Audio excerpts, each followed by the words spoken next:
Lindsay Hawker was born on 30th of October 1984 in the United Kingdom. She was the middle child in a family blessed with 3 daughters. The Hawkers were a well-to-do, close-knit and joyful family. Lindsay's parents were Bill and Julia. Her older sister was Louise, and the younger one was Lisa. From a young age, Lindsay had always been a kind-hearted, hard-working girl, always ready to lend a helping hand to others. In 2006, she excelled in her studies and graduated as the top student in biology from the University of Leeds. Life seemed incredibly bright and promising for Lindsay. Lindsay is an independent and adventurous young woman. Thus, she wishes to spend several years of her youth experiencing life in various countries around the world before settling down to family life and stability.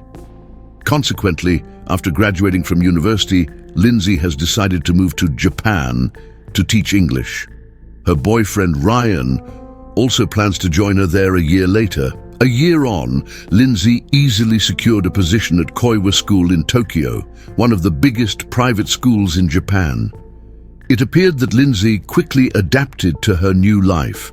She lived with 2 female colleagues, also teachers at the school. Daily, she would cycle to the train station, catch the train to work, and return in the same manner. Lindsay regularly stayed in touch with her family back in the UK, sharing with them daily snapshots of her life and the Japanese culture. She was evidently very happy and content with her new life there. However, Lindsay's happiness was tragically short-lived.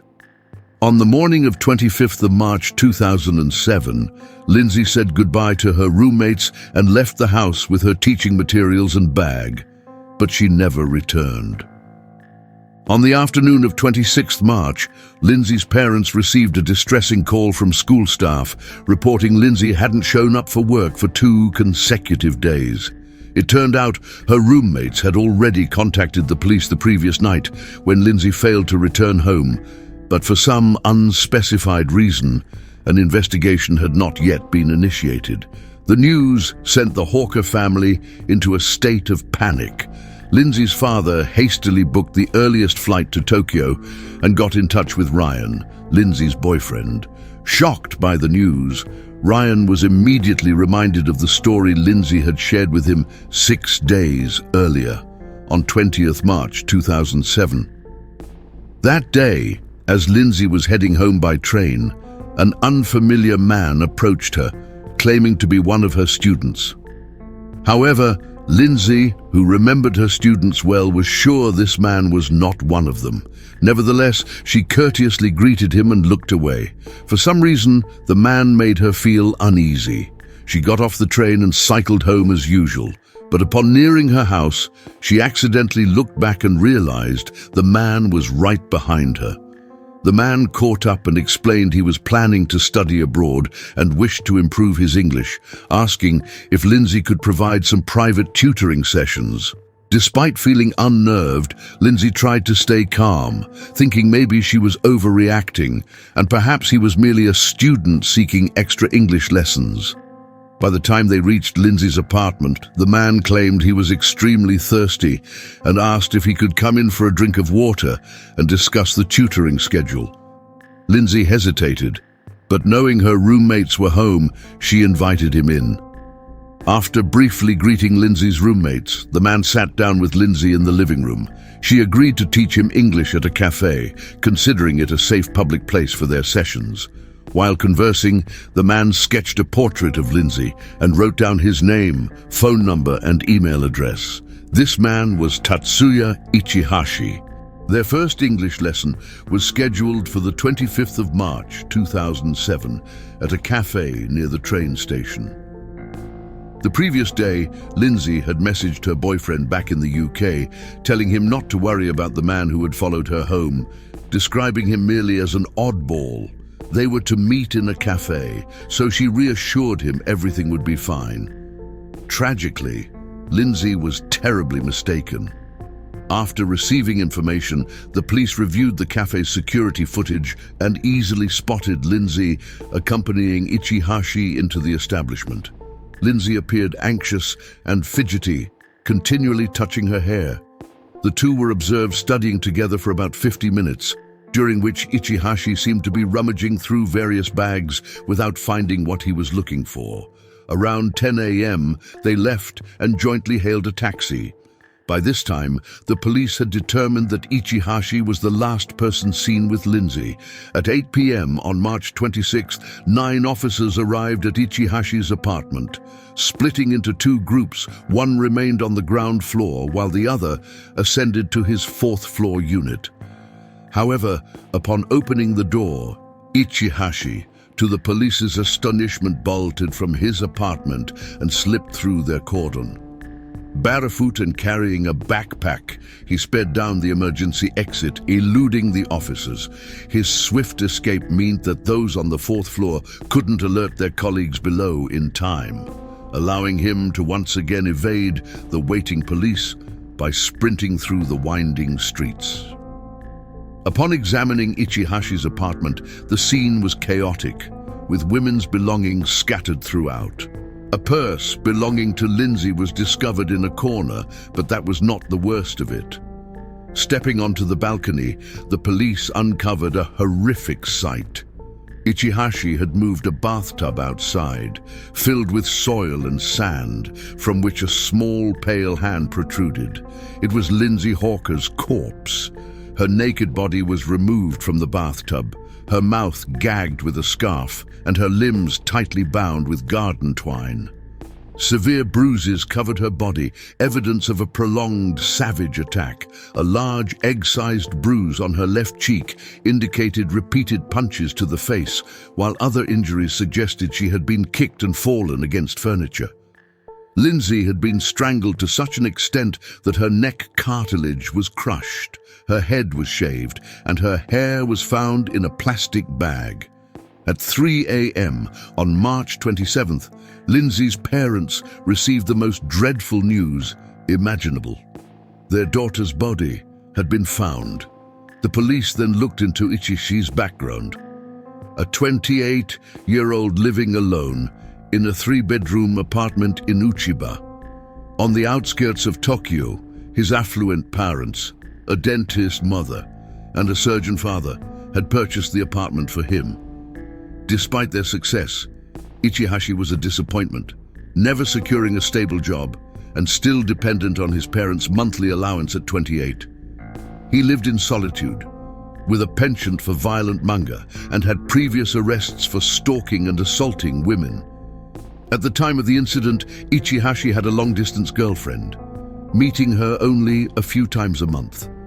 He was also rumored to have a fitness addiction, regularly attending the gym and jogging, which could explain his ability to pursue Lindsay on her bicycle home on March 20th. After their session on March 25th, Ichihashi pretended to have left his money at home, convincing Lindsay to share a taxi back to his place to retrieve it. Lindsay told the taxi driver to wait a few minutes while she accompanied Ichihashi to get the money. However, she did not return after 7 minutes, prompting the driver to leave. Wanted posters featuring Ichihashi's image flooded Tokyo. The murder news was broadcasted nationwide and internationally, with police urging the public to provide any information, no matter how insignificant, to apprehend the dangerous criminal. The investigation followed leads to red light districts, hostels, and hotels, yet led nowhere. Months passed, and Ichihashi seemed to vanish into thin air. Meanwhile, fan clubs glorifying the twisted murderer emerged online, praising Ichihashi as a hero, an outlaw challenging the police, and even labeling him as Japan's most handsome criminal. Yet, unbeknownst to many, his familiar face was gone. Living incognito in Ibaraki, northwest of Tokyo, Ichihashi altered his appearance as his face plastered wanted posters everywhere. He frequently changed residences and disguised himself with glasses, fake hair, and a mask. Yet knowing this was insufficient, he took a drastic and bizarre step, performing surgery on his own face. Ichihashi purchased a first aid kit and removed a large mole on his left cheek before using scissors to trim and reduce his lower lip. Unable to complete this self-surgery in one go due to the pain, he did not abandon his plan. A few days later, he completed the self-operation in a public bathroom. He also attempted to narrow his nose using needle and thread, but found the procedure more challenging than modifying his lips.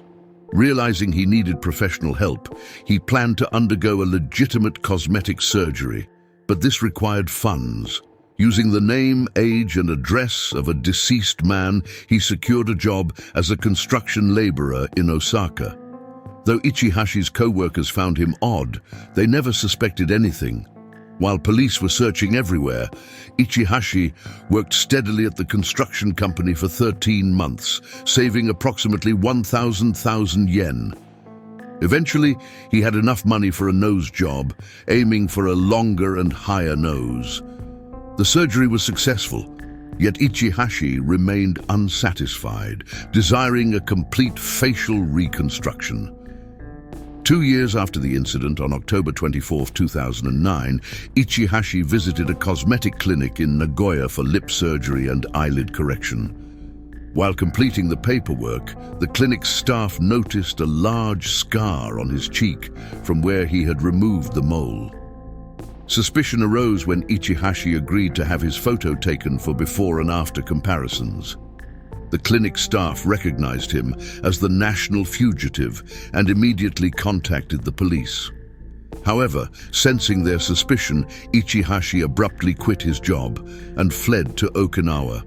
This time, the police apprehended him at the ferry terminal. Realizing there was no escape, Ichihashi surrendered to the authorities. Ichihashi quickly confessed, revealing he had first seen Lindsay on the train and had secretly followed her for months before deciding to approach her on March 20th. After deceiving Lindsay to visit his apartment to retrieve tuition fees, he dragged her inside and raped her.